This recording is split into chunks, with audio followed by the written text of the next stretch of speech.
tous. Alors le titre de ma présentation, être performant, c'est un petit peu présomptueux parce que vous imaginez bien qu'il y a de multiples façons d'améliorer sa performance.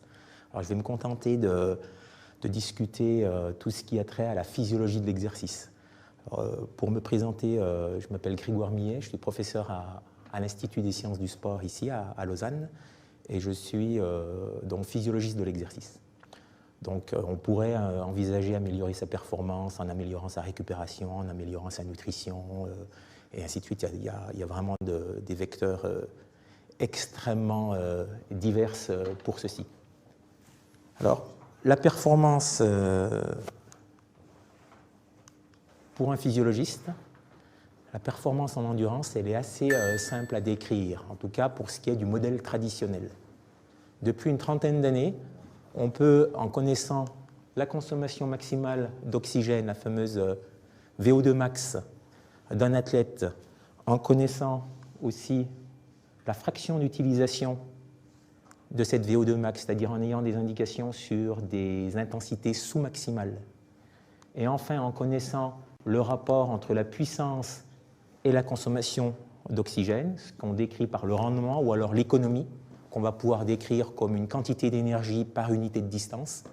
L'économie, c'est en gros la consommation d'essence de votre voiture, c'est 6 ou 10 litres ou 100 km. Donc ça renvoie à cette notion-là. Donc là, vous auriez en gros la puissance de votre moteur. Là, vous auriez en gros à quelle intensité vous êtes capable de pousser ce moteur sur une distance donnée. Et là, vous auriez en gros la consommation d'essence. Donc, en connaissant ces trois aspects, on verra ensuite que c'est relativement simple de les estimer à la fois en laboratoire, mais aussi de plus en plus sur le terrain. On a une estimation assez précise de ce que chacun d'entre nous pouvons faire. Si je prends l'exemple du marathon, on sait bien qu'actuellement, des gars qui auraient la plus grosse consommation d'oxygène actuellement mesurée chez des coureurs à pied, qui auraient la fraction d'utilisation la plus élevée, qui auraient l'économie la meilleure. Si vous mettez ce qui a été mesuré séparément chez des coureurs actuellement, on aurait une performance qui serait plutôt de l'ordre de 1h56, 1h57, alors que vous le savez comme moi, le record il est de 2, 3, 38. Il y a quand même une accélération. Des records, on en discutait, qui est assez étonnante sur marathon. Ça donc, c'est un modèle classique. On verra que ce modèle, il peut évoluer, il est en train d'évoluer. Alors, pour ce qui est de la consommation maximale d'oxygène, je ne sais pas si parmi vous, vous avez fait des tests d'effort, mais vous imaginez que vous êtes sur un tapis roulant, comme cet athlète, et vous avez une vitesse qui commence, qui est faible, et puis on accélère la vitesse du tapis. Et là, vous avez la représentation de ce qui est la consommation d'oxygène. Donc, on va exprimer ici en millilitres par minute, et comme on essaye de prendre en compte la taille, la corpulence de l'athlète, on divise ça par la masse corporelle, donc c'est pour ça qu'on exprime ça en millilitres par minute par kilo. Et comme vous pouvez le voir, ça augmente d'une manière assez linéaire, sauf qu'à la fin, on a un plateau, et ce plateau va nous permettre de déterminer la VO2 max de l'athlète, et à partir de là, on peut aussi obtenir ce qu'on appelle, nous les physiologistes, la vitesse associée à VO2 max, la VVO2 max, mais ce qui sur le terrain va être appelé la vitesse maximale aérobie, la VMA ou la VAM. Donc, quelque chose d'assez simple à déterminer. Donc, vous avez l'ensemble des déterminants physiologiques, on ne va pas rentrer dans le détail, mais il y a des débats entre collègues pour savoir si ça vient essentiellement d'aspects périphériques. Est-ce que ce qui limite VO2 max, c'est d'abord la capacité du muscle à pouvoir capter l'oxygène qui est au niveau vasculaire, ou est-ce que c'est essentiellement des aspects convectifs, c'est-à-dire est-ce que c'est la circulation, les aspects centraux qui priment. Et vous voyez que quand on parle d'EPO, le PO va essentiellement faire varier la concentration en hémoglobine, donc les aspects de transport, ce qui a trait au transport de l'oxygène, va finalement assez peu faire évoluer le reste. Il est aussi très bien connu et que dans les épreuves d'endurance, ce sont les skieurs de fond qui ont les valeurs les plus élevées. Donc, il est relativement courant maintenant chez les athlètes élites d'avoir des valeurs autour de 80. Avec le PO, il y a même eu des valeurs un peu supraphysiologiques qui ont pu être à un moment donné mesurées avec des athlètes qui avaient des valeurs proches de 100. Donc là, ça devenait supraphysiologique. Donc les skieurs de fond, les coureurs à pied, ainsi de suite. Un des paramètres, c'est que vous devez être dans un sport d'endurance, et si possible dans un sport d'endurance qui mobilise beaucoup de masse musculaire. Sur le ski de fond, c'est le prototype même. Alors ça, c'est les valeurs chez les hommes, disons des valeurs élites autour de 80, des valeurs chez les femmes qui sont maintenant proches de entre 65 et 70 millilitres kilo minute. D'accord? Si on s'intéresse maintenant à ces fractions d'utilisation, il y a une notion qui a été comment dire, découverte, pas découverte, mais il y a des physiologistes qui se sont intéressés à ces notions de seuil depuis les années 70. Et si je reprends mon test, vous voyez, j'ai toujours ma VO2, mais là, vous pouvez voir qu'on utilise d'autres types de paramètres respiratoires.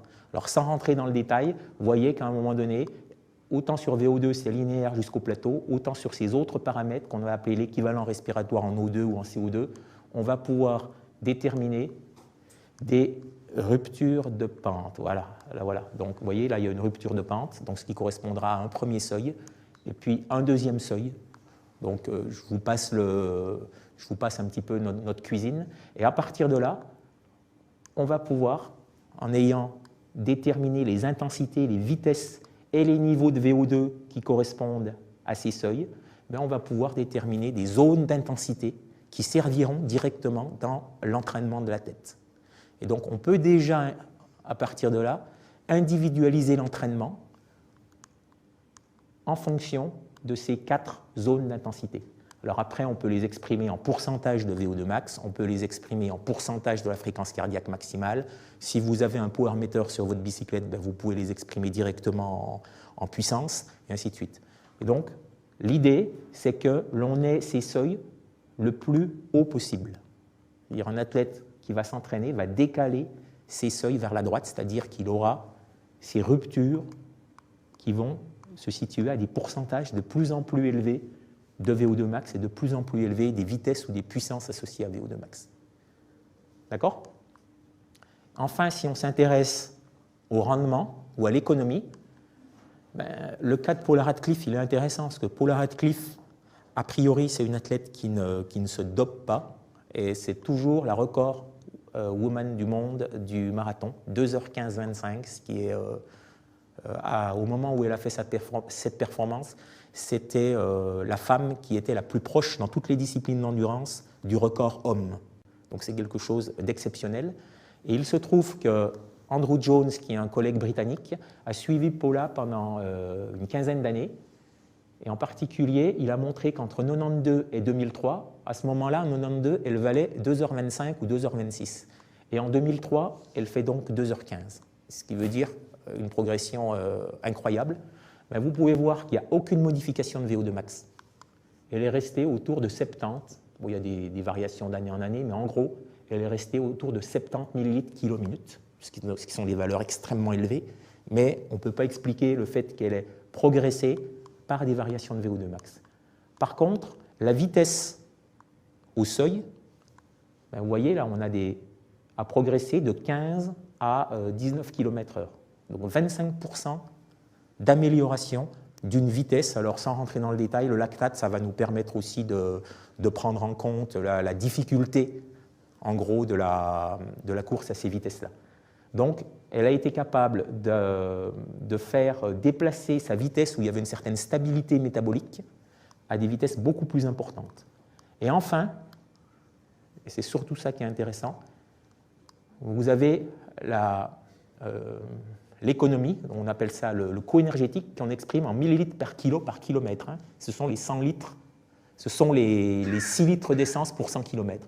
Donc c'est la quantité d'énergie qu'elle consomme pour courir 1 km. Et là, on peut voir que dans les années où elle valait autour de 2h25, elle consommait 200 millilitres par kilo par kilomètre. Et au moment de son record, elle était autour de 175. Donc il y a eu une progression énorme de son économie de course. Donc en gros, Paula Radcliffe n'a pas amélioré la puissance de son moteur, elle a amélioré l'économie de son moteur, ce qui lui permet d'avoir un effet extrêmement important sur sa performance. Pour la petite histoire,